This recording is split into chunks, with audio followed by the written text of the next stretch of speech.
Jove, a continuación vamos a dar paso al segundo binomio que trataremos esta noche. El binomio corresponde a la coexistencia de hipertensión arterial y enfermedad vascular cerebral, y la doctora Jimena Quinzaños pues nos va a analizar las graves consecuencias de este binomio. Doctora Quinzaños. Muchas gracias. Buenas noches. Antes que nada quiero agradecer la invitación al académico doctor Luis Guillermo Ibarra, el académico doctor Alejandro Reyes Fuentes. Y bueno, sí, ahora voy a platicar acerca de una de las principales causas de discapacidad en el adulto, es la enfermedad vascular cerebral y su relación con la hipertensión arterial. Quiero comentar que a partir de ahora voy a referirme a la enfermedad vascular cerebral como EBC por facilidad. Bueno, el EBC es un síndrome neurológico, generalmente focal, que suele aparecer de forma abrupta y que dura más de 24 horas. A nivel mundial se estima que existen casi 31 millones de personas que la padecen y año tras año se agregan 15 millones nuevos. Esto, según la OMS, pues se puede representar también en las diferentes regiones del mundo.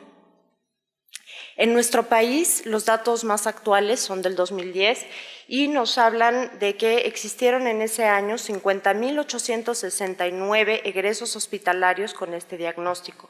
La tasa entonces fue de 46.3 por 100.000 habitantes, lo cual es muy importante.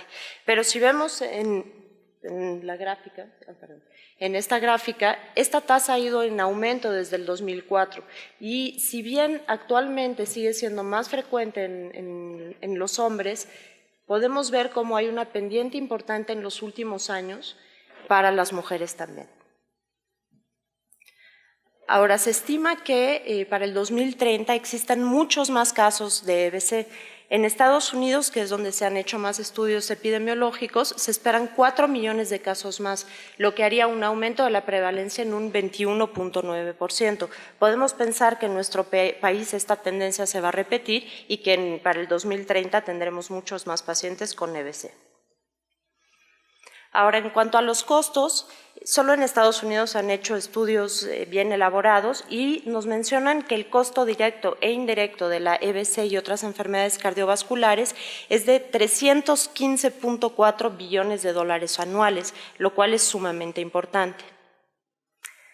Sin embargo, pese a su gran costo, a su gran prevalencia e incidencia, el principal factor de importancia de la EBC son sus consecuencias. La más devastadora de esta es la muerte. A nivel mundial se estima que es la tercera causa de muerte y en nuestro país es la cuarta causa de muerte, aunque se espera que en los próximos años ascienda a un tercer lugar. Podemos ver cómo, en nuestro país, en América del Norte, en Europa, la tasa sigue siendo baja. Sin embargo, en Asia, en algunos lugares de América del Sur, en África, las tasas de mortalidad por EBC llegan hasta más de 100.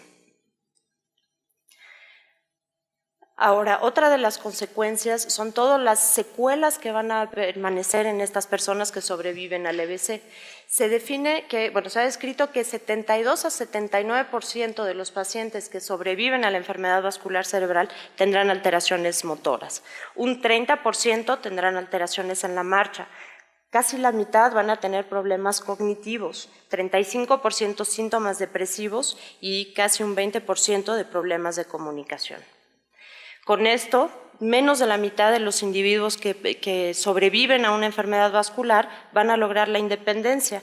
Un 22% presentará una discapacidad leve, 14% una discapacidad moderada, 10% una discapacidad severa y un 12% una discapacidad muy severa. En el 2009, Johnston y colaboradores realizaron un estudio a nivel mundial para ver cuáles eran los efectos de la enfermedad vascular cerebral. Hicieron una comparación entre los países con bajos ingresos, bajos medios ingresos, que nuestro país estaría dentro de estas dos categorías, y los ingresos más altos. Y lo que encontraron es que en los países con más bajos ingresos, la pérdida de años de vida ajustados por discapacidad es mucho mayor.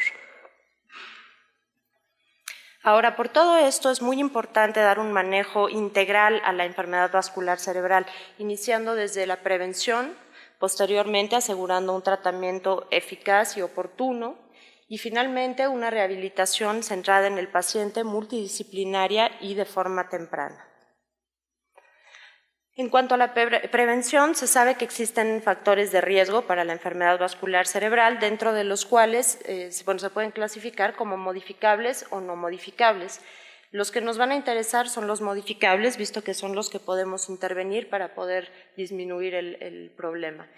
Dentro de ellos, las condiciones médicas y los comportamientos. Y ahora vamos a enfocarnos a la hipertensión arterial, que es la principal condición médica causante de enfermedad vascular cerebral.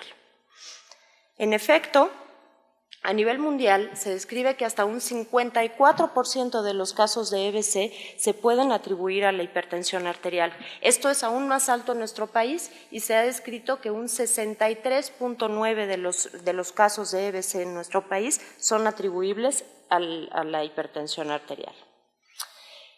Ahora, una pregunta que surge es ¿cuántos casos de EBC se pueden prevenir al controlar factores de riesgo? Y bueno, Gerlich en el 2002 hizo un modelo en donde determinó que con un adecuado control de la hipertensión se pueden disminuir hasta 391.935 casos de EBC, lo cual es muy importante. Posteriormente, Goldstein, en un estudio similar, logró demostrar que se podía lograr una reducción del riesgo de EBC de 32% con un adecuado control de la hipertensión arterial. Ahora, algo que está muy de moda a nivel mundial y bueno, en nuestro país también es qué tanto efecto puede tener la reducción en el consumo de sal.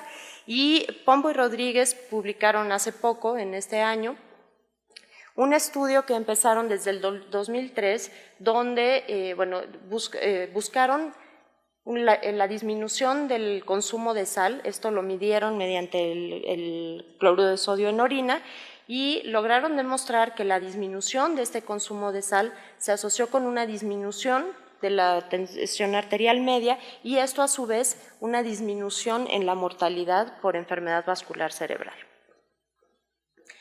Ahora, una vez que se ha presentado el evento vascular cerebral, es muy importante que los pacientes se atiendan en unidades de tratamiento organizadas, que estén bien estructuradas y que tengan el tratamiento más eficaz según las guías de práctica clínica.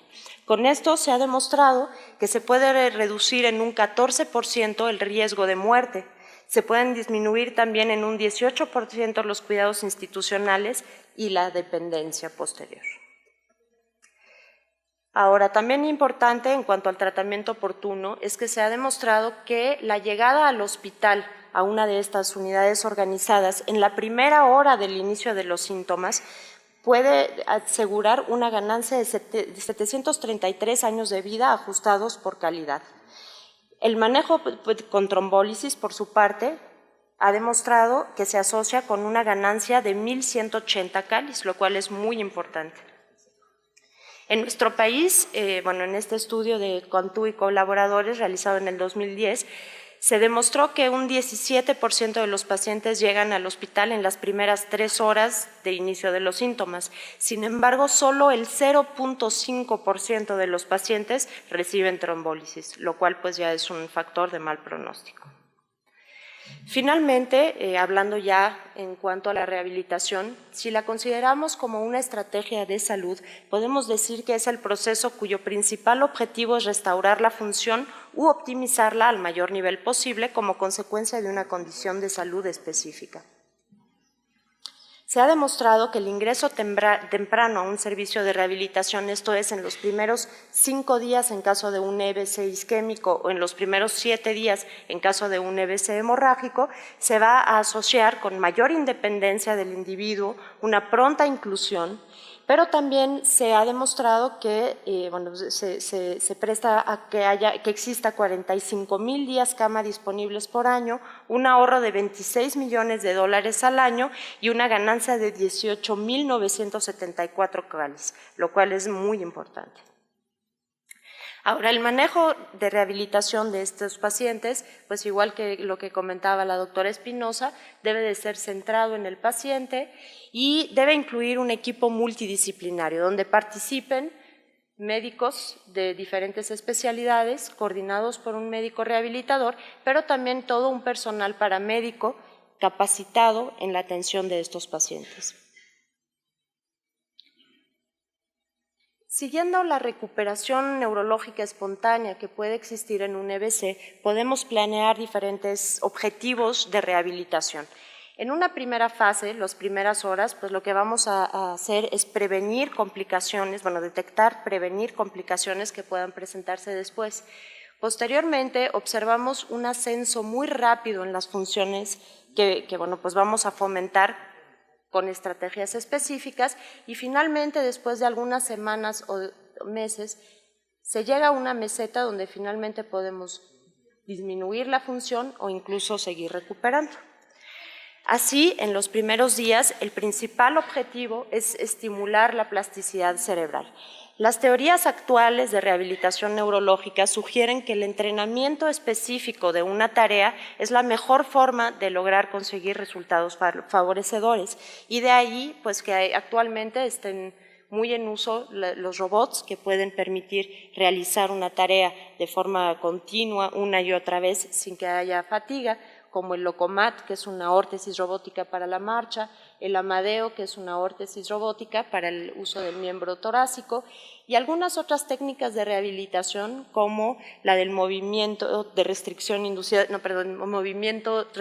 inducido por restricción, en donde se pretende estimular el uso del lado afectado mediante la restricción del lado sano.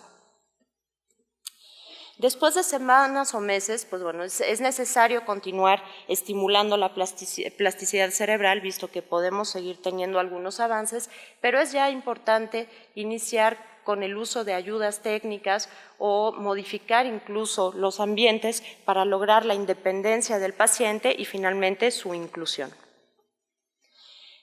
Así pues, se sugiere una rehabilitación intensiva intrahospitalaria que sea de 7 días a la semana, mínimo 3 horas de terapia al día, y con esto podemos luego asegurar una rehabilitación en comunidad que va a durar de 8 a 12 semanas y por supuesto un seguimiento médico para la detección y tratamiento oportuno de las complicaciones que puedan surgir.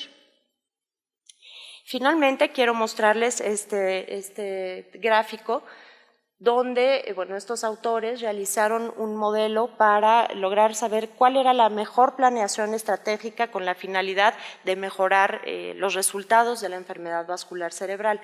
Aquí podemos ver la ganancia de número necesario a tratar por cáliz a 20 años con diferentes intervenciones.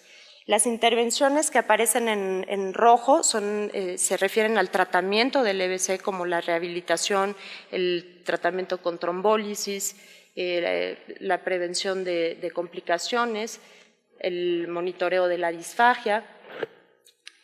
En verde aparecen las intervenciones primarias, como el control de enfermedades que pueden llevar a enfermedad vascular cerebral, y en amarillo las intervenciones secundarias, cuyo objetivo principal es disminuir las complicaciones secundarias. Y como vemos aquí, pues todas estas tienen un papel muy importante, nos van a permitir que finalmente en 20 años podamos ganar un número suficiente necesario a tratar para mejorar la calidad de vida de estos pacientes. Así pues, quiero concluir que la EBC tiene altas prevalencia e incidencia, tanto a nivel mundial como en nuestro país, que las consecuencias de la EBC son devastadoras, que la hipertensión arterial es el principal factor de riesgo modificable que se asocia a esta enfermedad y, muy importante, que el inicio temprano de la rehabilitación tiene un gran impacto. Muchas gracias. En relación con la hipertensión arterial. Quiero comentar que a partir de ahora voy a referirme a la enfermedad vascular cerebral como EBC por facilidad. Bueno, la EBC es un síndrome neurológico, generalmente focal, que suele aparecer de forma abrupta y que dura más de 24 horas. A nivel mundial se estima que existen casi 31 millones de personas que la padecen y es muy importante. Pero si vemos en en la gráfica, en esta gráfica, esta tasa ha ido en aumento desde el 2004 y si bien actualmente sigue siendo más frecuente en los hombres, podemos ver cómo hay una pendiente importante en los últimos años para las mujeres también. Ahora, se estima que para el 2030 existan año tras año, se agregan 15 millones nuevos. Esto, según la OMS, bueno, pues se puede representar también en las diferentes regiones del mundo. En nuestro país, los datos más actuales son del 2010 y nos hablan de que existieron en ese año 50.869 egresos hospitalarios con este diagnóstico. La tasa entonces fue de 46.3 por 100.000 habitantes, lo cual es... Años, pues nos va a analizar las graves consecuencias de este binomio. Doctora Quinzaños. Muchas gracias. Buenas noches. Antes que nada quiero agradecer la invitación al académico doctor Luis Guillermo Ibarra, el académico doctor Alejandro Reyes Fuentes. Y bueno, sí, ahora voy a platicar acerca de una de las principales causas de discapacidad en el adulto, es la enfermedad vascular cerebral y su relación.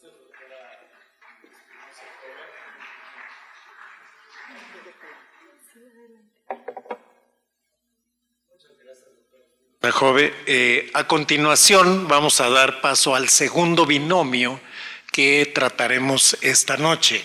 El binomio corresponde a la coexistencia de hipertensión arterial y enfermedad vascular cerebral y la doctora Jimena Quinzaños